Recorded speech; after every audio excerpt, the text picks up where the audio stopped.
Seterusnya kita ke Sarawak. Antara fokus berita dari Bumi Kenyalang, Sarawak perlu menggandakan saiz ekonomi dalam usaha mencapai misi menjadi negeri maju berpendapatan tinggi menjelang tahun 2030. Perincian lanjut bersama Buma Win. Buma. Baik, terima kasih Hatika. Sarawak perlu menggandakan saiz ekonominya dari RM136 bilion pada 2019 kepada RM282 bilion pada 2030 dalam usaha mencapai misi menjadi negeri maju berpendapatan tinggi menjelang tahun tersebut. Premier Sarawak, Datuk Patinggi Tan Sri Abang Johari Tonopeng berkata, ke arah itu ekonomi Sarawak perlu berkembang pada purata antara 6 hingga 8% setahun. Selain itu, sektor ekonomi negeri akan memberi tumpuan kepada mempelbagaikan aliran hasil, menambah baik kecekapan kerja dan meningkatkan produktiviti. Beliau menambah selari dengan itu juga, Kerajaan Sarawak telah memperkenalkan banyak inisiatif untuk menerajui hala tuju baharu ekonomi Bumi Kenyalang. Datuk Patinggi Abang Johari berkata demikian pada Majlis Anugerah Vendor Sarawak Energy Berhad SEB di Kuching malam tadi. Beliau memberitahu perusahaan kecil dan sederhana tempatan yang menjadi vendor kepada SEB mempunyai peluang cerah untuk menjalin usaha sama di peringkat antarabangsa jika SEB adalah rakan kongsi equity bagi projek di luar Sarawak. Beliau mengambil contoh projek grid kuasa Borneo dengan negara Indonesia.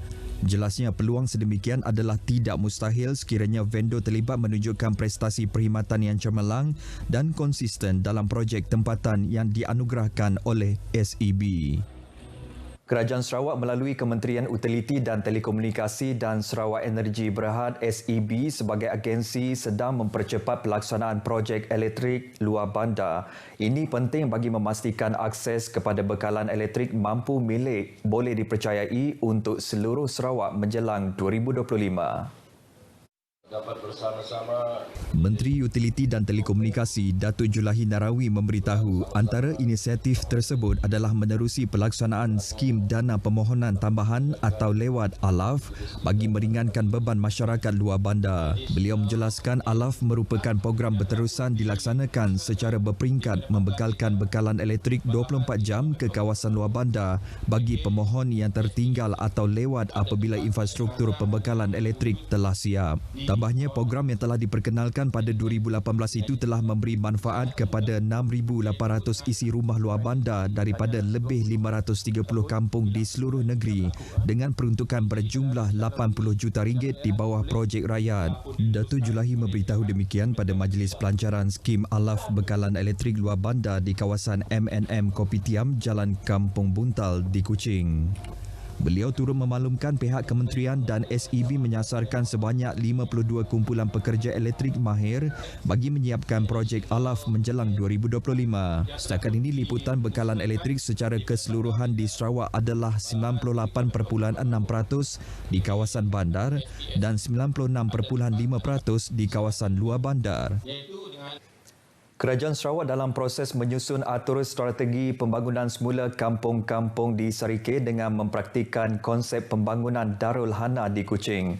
Timbalan Menteri Pembangunan dan Sumber Asli Datuk Len Talib Saleh memberitahu kesejahteraan penduduk perlu diambil kira dalam memastikan masyarakat tidak ketinggalan dalam arus pembangunan masa kini.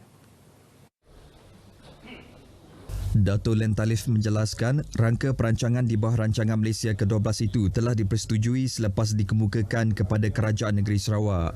Penempatan semula kampung-kampung yang sudah begitu usang, yang macam di Sarike ini sudah berusia hampir 100 tahun.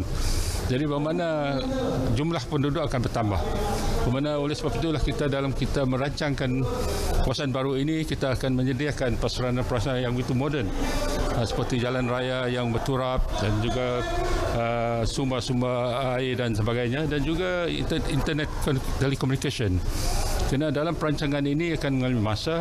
Beliau yang juga ahli Dewan Undangan Negeri Adun Kuala Rajang berkata penempatan baharu yang dicadangkan itu bukan sahaja lebih selesa, malah ia juga dilengkapi dengan pelbagai kemudahan asas seperti jalan raya, bekalan air bersih dan jaringan telekomunikasi yang baik.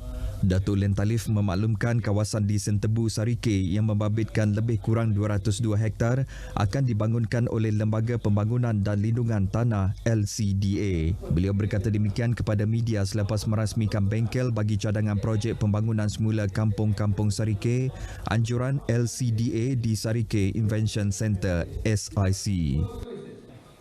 Yang di-Pertuan Negeri Tun Pehin Sri Abdul Taib Mahmud hari ini menerima kunjungan hormat daripada Panglima Medan Timur Tentera Darat Lieutenant General Datuk Mazuki Muhammad di kediaman rasmi yang di-Pertuan Negeri di Demak Jaya, Kuching. Kunjungan hormat bertujuan menjemput Tun Pehin Sri Abdul Taib dan isteri Toh Puan Datuk Patinggi Ragat Kurdi Taib ke pameran dan persidangan Perkhidmatan Pertahanan Asia DSA kali ke-17 di Kuala Lumpur. This forum is Ditemui media selepas kunjungan hormat tersebut, Lieutenant General Datuk Marzuki memaklumkan beliau yang mewakili Menteri Kanan Pertahanan Datuk Seri Syamuddin Tun Hussein menjemput Yang di-Pertuan Negeri dan isteri bagi melawat pameran DSA pada 30 Mac depan. Menurut beliau, pameran DSA akan bermula pada 28 Mac di Pusat Pameran dan Perdagangan Antarabangsa Malaysia. Pameran 2 tahun sekali itu bakal dirasmikan secara bersama oleh Menteri Kanan Pertahanan dan Menteri Dalam Negeri Datuk Seri Hamzah Zainuddin. Selain penyertaan 254 pemain industri pertahanan dalam pameran tersebut, akan turut berlangsung adalah forum melibatkan menteri-menteri pertahanan dan panglima-panglima angkatan tentera berkaitan isu keselamatan di rantau Asia. this forum is for us to sit down and untuk kami berbincang dan menyuarakan pendapat tentang isu-isu yang bersabit dengan keselamatan, especially keselamatan serantau di rantau ASEAN dan sebagainya. Turut menjadi tumpuan ialah seminar keganasan cyber yang merupakan ancaman besar terhadap keselamatan pada masa ini. Baik saudara, sekian berita dari Sarawak. Kita kembali bersama Atikah di Angkasa Puri. Silakan Atikah. Terima kasih Buma untuk perkembangan di Sarawak.